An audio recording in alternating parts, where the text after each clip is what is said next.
आज केला योगा. तसं तरी योगा स्टार्ट होऊन खूपच दिवस झाले, पण मी काय व्हिडिओ शूट नव्हती करत. पण म्हटलं आत्तापासून मी योगाचे पण थोडे थोडे शॉर्ट्स दाखवेन. तर गुड मॉर्निंग गाईज, ते आहे 111 आणि सकाळी बनवलं मस्त फ्लावरची भाजी. इथे मी पिला मेथी वॉटर, अर्ध्या तासाने पिला बीटरूट ज्यूस. त्यानंतर 1 तासाने नाश्ता केला. नाश्ता केल्यानंतर थोड्या वेळाने मी केला योगा आणि मग घरची कामं वगैरे आवरून घेतली आणि म्हटलं केसासाठी सिरम बनवावं, अनियन आणि मेथी पाणीचं.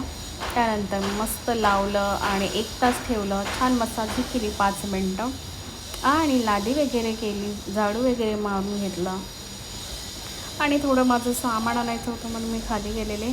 त्यानंतर येऊन घरी ड्रायफ्रूट्स खाल्ले आणि जेवणामध्ये डिनरमध्ये बनवलेली वांगे बटाट्याची भाजी. तर या जेवायला गाईज. Good night.